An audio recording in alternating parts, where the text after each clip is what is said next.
Welcome into ATL Day Ones with Jarvis and Tenitra. Coming up on today's show, the Falcons wouldn't do that, would they? So, best we ever had? If you believe that, cue up the Drake.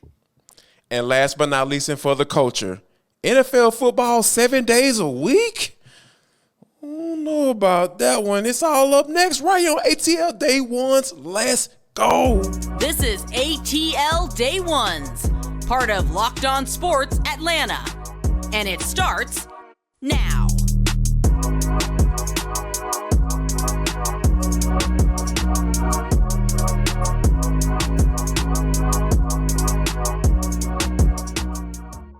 I want to start out by saying thank you for making ATL Day Ones your first listen of the day. And remember, we are free and available wherever you download your podcast. And wherever you download your podcast, make sure that you leave us a 5-star review. Really appreciate that from you in advance. Today's episode of ATL Day Ones is brought to you by FanDuel Sportsbook. Make every moment more. Visit FanDuel.com/lockedon today to get started. But T, we all know it is opening day is going down. Max Fried is on the mound, and we know the Braves, but we got a little deep dive for you. So we're going to get into those guys coming up in our deep dive segment. But first, we have to talk about the flugaziness, T. Will Brinson of CBSSports.com dropped the mock draft. We all know it's mock draft season. Everybody dropping the mock drafts and all that stuff. And I was going through the mock draft. When you told me about it, it got down to the 8th pick. I was like, okay. There was some defensive linemen off the board, some edge guys off the board. Jalen Carter was off the board. Will Anderson obviously was off the board. And Will Brinson penciled in Anthony Richardson as the guy that the Falcons will take a look at. Now, we know Anthony Richardson a lot of people have been saying as he comes into the league, he's going to be a guy who needs to sit for a year, but do you think this is a real possibility? Because we all know Arthur Smith has been a little coy about anything past 2023 as far as Desmond Ridder. He is say that is the plan for now.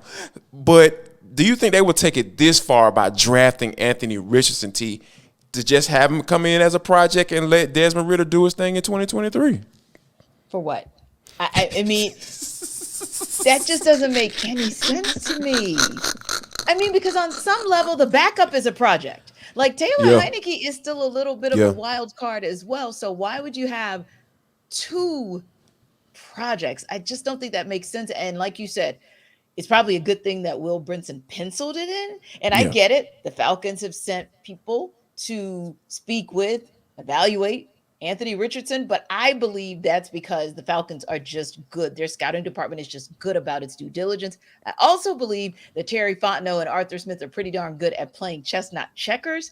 So nothing is wrong with doing your due diligence. Just like I've said before about Lamar Jackson, there was nothing wrong with having a conversation or considering him either, but understanding that that's probably as far as it was going to get. I would suspect the same thing here.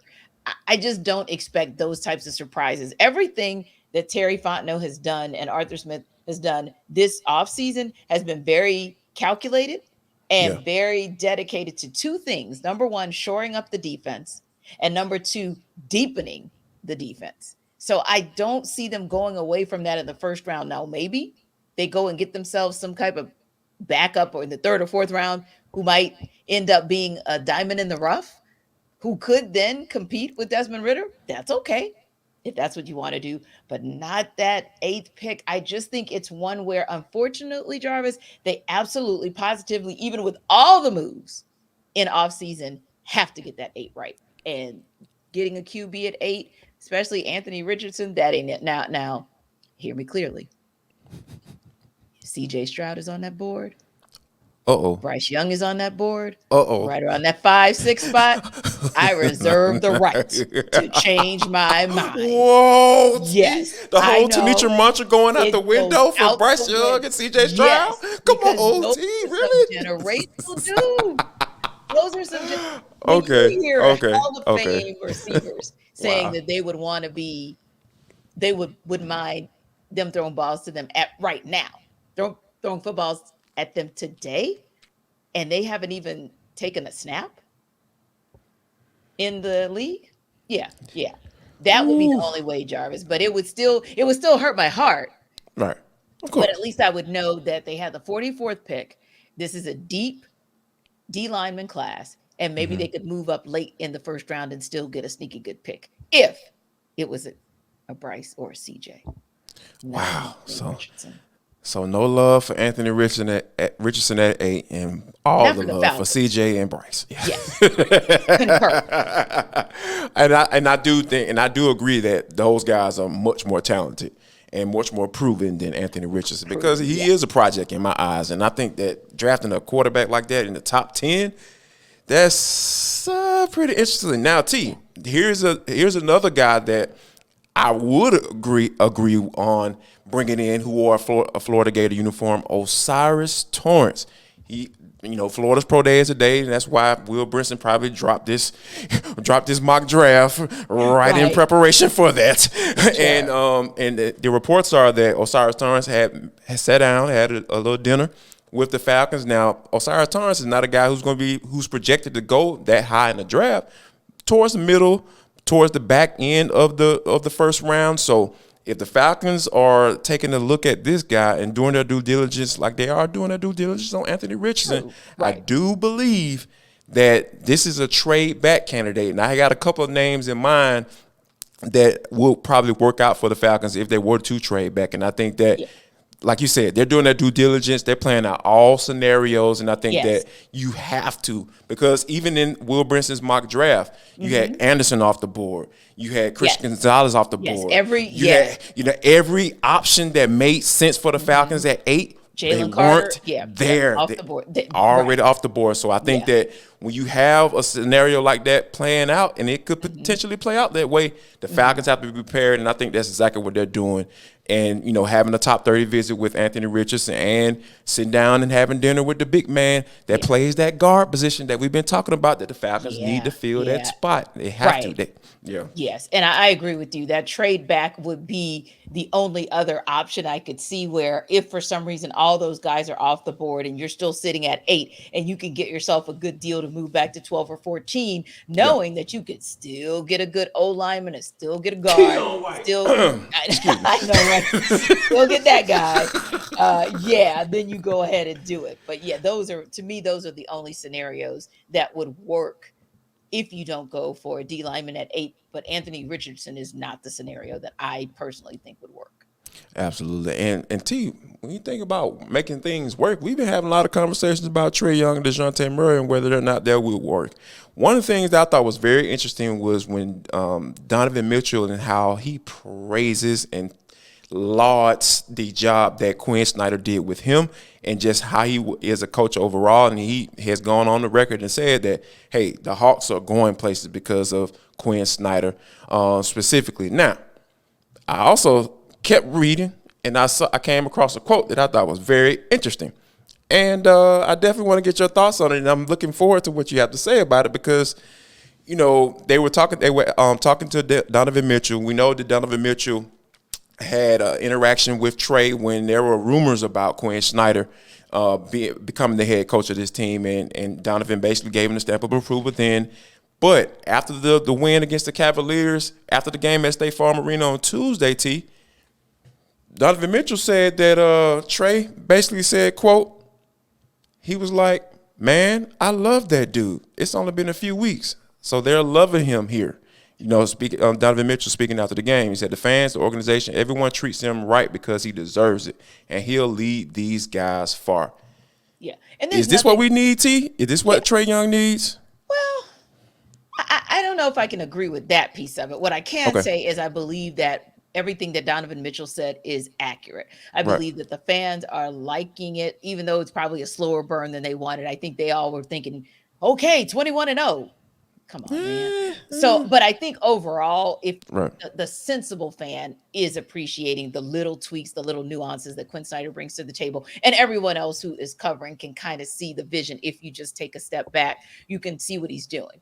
However, I would say that the other piece of that where, there's, we got a man crush going on.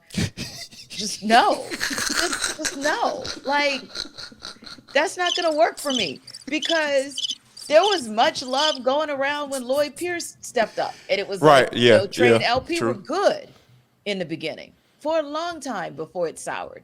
Nate too. McMillan was the change, and Trae was all on board with the change. Trust and believe. If he wasn't, Nate would have kept that interim tag and it would have never been taken off. Okay. No doubt. So that relationship Facts. stayed good for quite some time. Catch me next season after, say, the Hawks have a swoon. And let's say a lot of that swoon is because of Trae.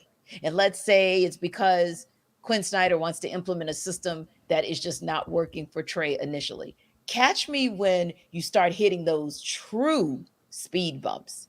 And if there's still this man crush situation going on, I think that would be a good thing. Or catch me in 2025. Right. Yeah. If you want to go out, he's still here. Yeah. Yeah. There you go. That makes sense. Exactly. But right now, I just think, of course, I mean, it's the honeymoon phase. Why wouldn't you be like, I love my new coach. It's this, that, and the third. It better be. It should be. Right. After you ceremoniously exited Nate McMillan out of here mid-season and brought a new coach in with 21 games yet left. Yeah, it better be Christmas Day, Valentine's Day, and all of the above in that situation. So yeah, that's why I'm like, I kind of put an asterisk by that. I just think it's still too soon. Yeah, I'm kind of with you, but for me, I want to believe it because I really like Quinn Snyder. I said, I've seen those tweaks, I've seen those little simple adjustments. Like, hey, I don't care about your feelings. Like, it's all about basketball. Hey, and I'm gonna tell you why I made that decision too. And that's the coaches that explain the why. Those are guys that I'll always stand on, and I'll stand on top of the hill and scream to the loudest as I can. Hey, this is the guy, because those guys are professionals, and when you have someone telling you exactly what you need to do in order to be better, and you can't get it done, hey, that's on you, Jack. And we know that the Hawks players need that accountability, and as you said, if things go awry, and we're still hearing, I don't know what's going on with Quinn Snyder. He lost the locker room. Like, wait a minute, hold on, he just got here. Right. So yeah, I think that it's definitely a wait and see situation. But like you said, I want to believe it because I like Quinn Snyder, and I think he got some good things popping up. Agreed. So, and Trae need to get his doggone ish together. I almost said something right there and there, but we're not gonna cuss on today. That's not what we're gonna do. But T, the Braves are getting ready to get this thing popping off, right? But we gotta do a deep dive into what actually is how things are going to play out this year. There are some storylines, T, that I am super excited, and we'll dig into that next. But first, we gotta talk about FanDuel because it is the #1 sports book in America. How about this? You guys rock with us each and every day as we are the #1 podcast in America. Go and rock with the #1 sports book in America. That's just how we get down. So here's what we do. Once you go there, and if you're a new customer, no sweat first bet up to $1,000. Yes, you heard that right. A no sweat first bet up to $1,000. There's bonus bets back if your first bet doesn't win. Just download the app today. Super safe, secure, and easy to use. No flugaziness, I promise you. You have to worry about it. They got you covered. And you can bet on everything from the money line, the point scores, the threes drained. The Hawks getting ready to play the Nets tomorrow night. So, hey, go and win you some money. Go do that thing. And plus, you can even combine your bets for a bigger chance at a payout with a same game parlay. So don't miss your chance to go get a no sweat first bet up to $1,000 in bonus bets when you go to FanDuel.com/lockedon. That's FanDuel.com/lockedon to learn more. Make every moment more with FanDuel, an official sports betting partner of the NBA. Now, it's opening day, and some would say the Braves are a sure bet to get their NL East 6th straight title, right? Now, Steve Cohen, he went on a shopping spree. The Phillies are the defending NL champions. The Marlins are the Marlins. So we're setting the stage for you guys as far as the NL East goes, right? And the Nationals aren't even worth mentioning. That's what I was about to say. And that doesn't mean the team that we just did not mention. Yes. Doesn't exist, but they don't. Yeah, they do. So, they don't. They do and they don't, like, for real. And so for all intents and purposes, it's really just Mets, Phillies, and Braves who are fighting for this thing, right? Right. And so you look at it and you can say, like we mentioned, I mean, the Phillies are the defending champions, and they went out and they did some things in the offseason to bolster their roster. Like they didn't, just rest on their laurels, if you will. Right. So you think about that, and it's like, okay, they've got Jose Alvarado, I think, on a 3-year contract, just as an example, right? So they get themselves a lefty. And you're looking at, however, what you've seen out of the Braves and the acquisitions they have. And I'm going to mention Sean Murphy right out of the gate. Of course, Absolutely. He'll get the starting catch today with Max Fried on the mound. And I'm thinking to myself, okay, match for match, are the Braves the clear favorites in the division, or is it a 2 or 3 horse race? I think they're the favorite. I can't say clear favorite because, like you said, the Phillies figured some things out towards the end of last year and went on the run to go to the World Series. Mm-hmm. But we did talk about this too on a previous episode. If you haven't checked it out, I think you need to go back and do a catch up. You might miss something. Don't every day, Monday through Friday, you got to download us and check us out. But Rhys Hoskins, he's gone down, and then you have the Mets dealing with their injuries and Edwin Diaz and having all these fossils and names that we've known for a long time to be good, but are they going to be able to make it through the season? You got Justin Verlander, Max Scherzer, all of those guys. They've spent all, like you said, they spent all the money, but we already know that at some point the Mets going to Met. That's just how it goes. Yeah. It's not going to change. And when you think about where they are as a team, it's hard for me to kind of say, hey, I know that they'll probably be in the conversations, but when we talking about favorite, who's the favorite, it has to be the Braves because of all the weapons that they have. Like you mentioned, the best defensive catcher in all of baseball, and Sean Murphy, bringing him in. There are many national baseball writers who have been saying how that was the trade that was the biggest acquisition in the offseason. Offseason, you know what I mean? Like a 9-player trade, and then now the Oakland A's are potentially may cut Christian Pache. Like it's just a lot going on with their organization. I think the Braves have clear. Sean Murphy hasn't even stepped on the diamond yet, and I think that the Braves have won this trade, hands down. So I think that when you have all of those factors going into play, you have to look at the Braves and say, hey, this is the favorite for the National League East. Yeah, and look at the lack of reaction when we found out that essentially, oh my goodness, Kyle Wright is going on the 21-day or the 15-day IL. Like, right, yeah, okay, cool. Come on, Jared Schuster. Come on, Dylan Dodd. Let's do your thing. Like there was no blinking, no panic, no nothing from not just the Braves, but from other individuals like our insider, Grant McCauley, who of course will be doing the post-game shows this season. Mm-hmm. There was no panic. There was no panic because this organization is A, that deep, and B, because of double A, there's always a game plan. So I think that's also what makes you maybe not a clear favorite, but a favorite in the division. And you made a great point as well. We only talked about Sean Murphy and what he brings to the table. But what about Matt Olson getting his sea legs under him for real in this second season? Or what about all of the guys who were injured at some point last season or who weren't playing 100%? And just who weren't playing at 100% last season, and now they're back. Exactly. Yeah. So you and I could potentially go down this entire 26-man roster and see so much talent, so much potential.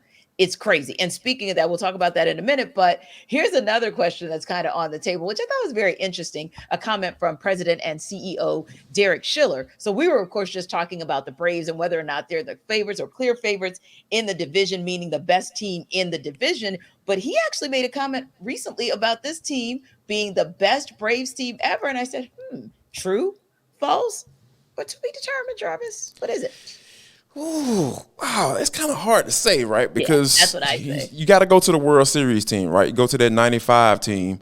Obviously, you go up and down that roster. You got guys like Greg Maddux, Tom Glavine, Steve Avery, all of the John Smoltz, I just named 3 Hall of Famers, by the way, for those who's sitting there counting at home. So that's hard for me. That's just the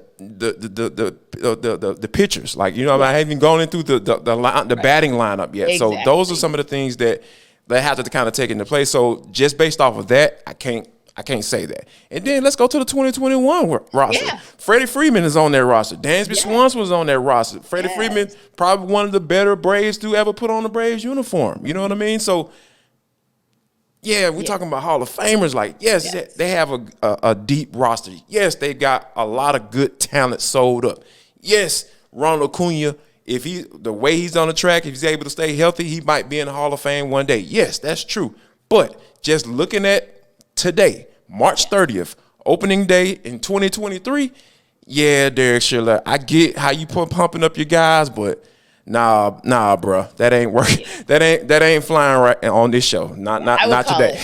I would call it determined. Now, catch us on the other side when they are hoisting up another trophy. Yeah, or if they win one this year, we got that conversation. We can have that conversation. Mm-hmm. But I think for now, I might say more so they may be the most exciting Braves team. Yes. As you compare them to 95 or even 21. Now, they might be the most exciting, but I think best is to be determined. Now, the Braves could also have within all of that talent that we just mentioned, and we didn't mention them all, but the talent that we just mentioned, Braves could actually be the first team in 27 years, Jarvis, since I believe the Rockies did it back in the day. They could be the first team with those 3 players. Teams. Yes, exactly. But also, let's be real. That's a hitter's park too. Oh, no doubt. Yeah. There's So, a launch pad. Mm-hmm. Yeah, Truist Park is a hitter's park, but nothing is like where the Colorado Rockies play. So taking that into consideration, the fact that there could be 3 guys, Ronald Acuna Jr., Austin Riley, and Matt Olson, can they get it done? Can they get 40 home runs and be that first trio in 3 decades almost to make it happen? Wow. Yeah. Man, that's an excellent question, because I actually, started thinking about it and started looking up and down the roster, right? And I don't know. I can definitely see Matt Olson. I can definitely see nephew Ronnie. Mm-hmm. But that third, though, I don't know. I think it's a matter of, now, if you ask me 30, 3 guys with 30, and Austin Riley, gets going, I think I could definitely see 3 guys with 30 home runs. And I can maybe even see 4, because you got Ozzie Albies who's batting cleanup. That's what I was thinking might be a little more realistic. Yes. That 21, that World Series team, speaking of, he hit 30 home runs and had over 100 RBIs. So we know what his capabilities are. It's just a matter of health. And I think that, they can be in that conversation as the season goes along, as long as those guys stay healthy. But as far as 3 guys getting 40 bombs, I don't know about that one. That's a tall order. That's a lot. Yeah, that's a tall order. Yeah, but I like where you're going with it, because, the Braves as currently constructed, you look at this team and it's like, now 30? I would even throw in Michael Harris II, because remember what we got out of him in a half a season. He was almost 20 home runs, 20 steals, almost last year. Right. Yeah.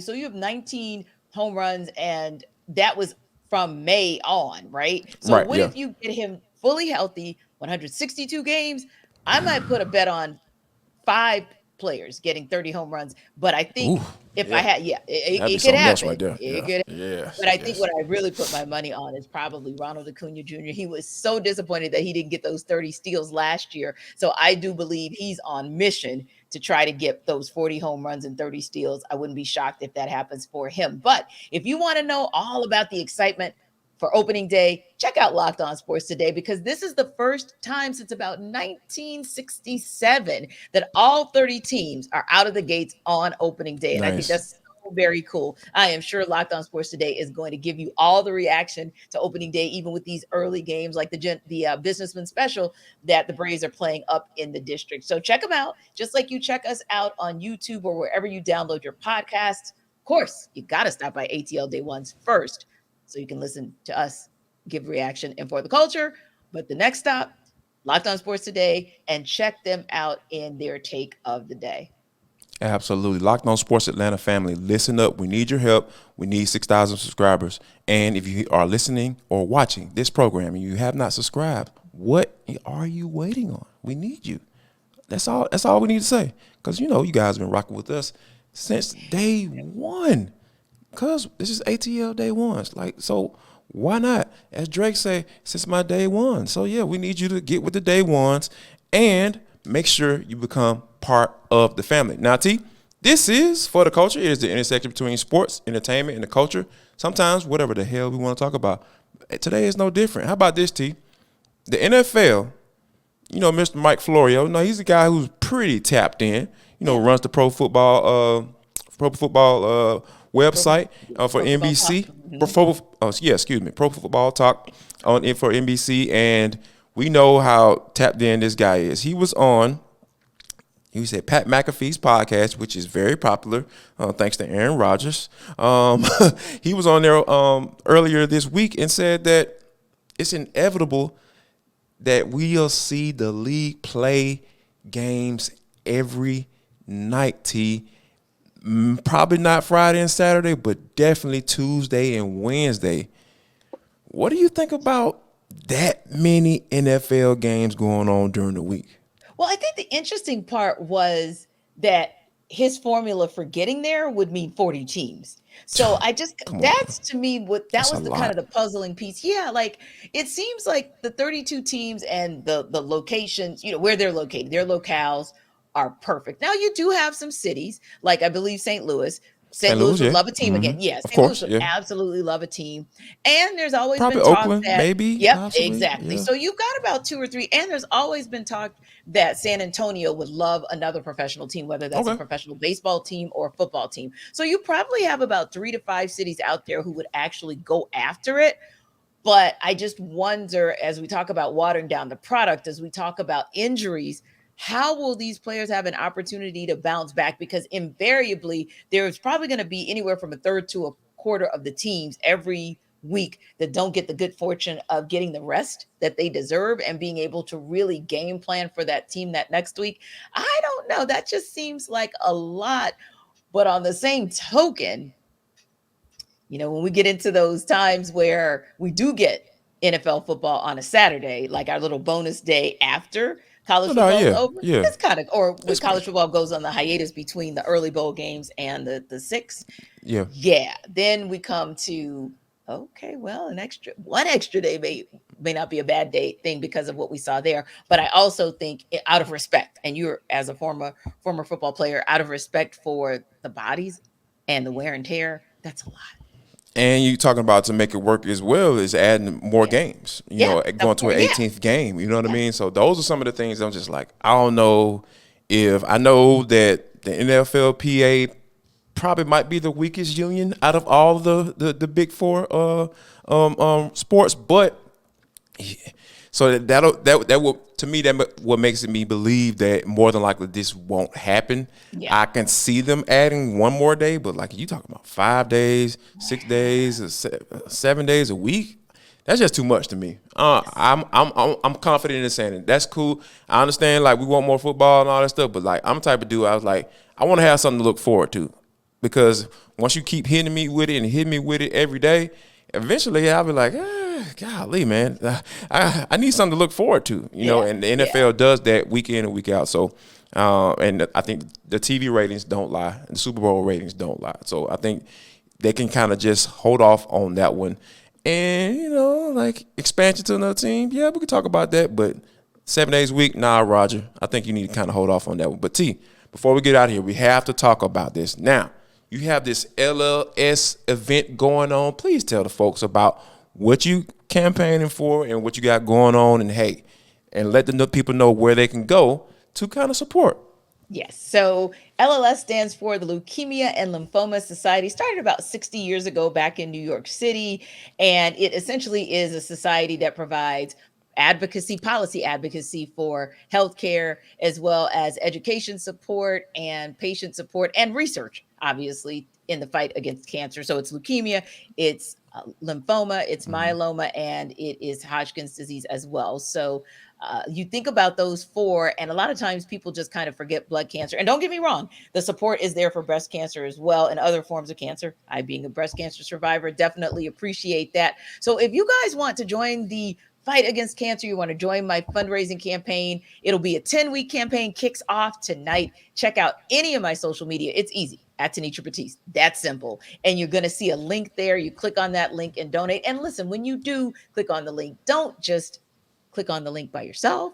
Go and share that with some friends as well, because remember, this is a cause where we can actually kill a disease that has taken so many from us. But to end on a light note, and thank you so much, Jarvis, for mentioning that and for your support there as well.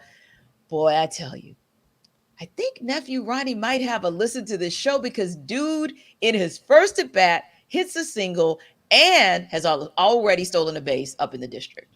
It's going to be a fun season, down. Jarvis. Yes, it is. Super excited about the Atlanta Braves getting this thing popping off. I'm telling y'all, make sure y'all, here, and another thing, here we go.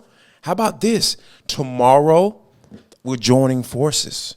It's John Chuckery, Hitting Hard with John Chuckery, and ATL Day Ones. It's an ATL hangout, so make sure you guys come back tomorrow and check us out. That bad boy will be dropping around about 1 p.m. Eastern or so. So, hey, be on the lookout for that. And also, we want to thank you for making ATL Day Ones your first listen of the day. Remember, we're free and available wherever you download your podcast, and make sure that you make Locked On Sports today.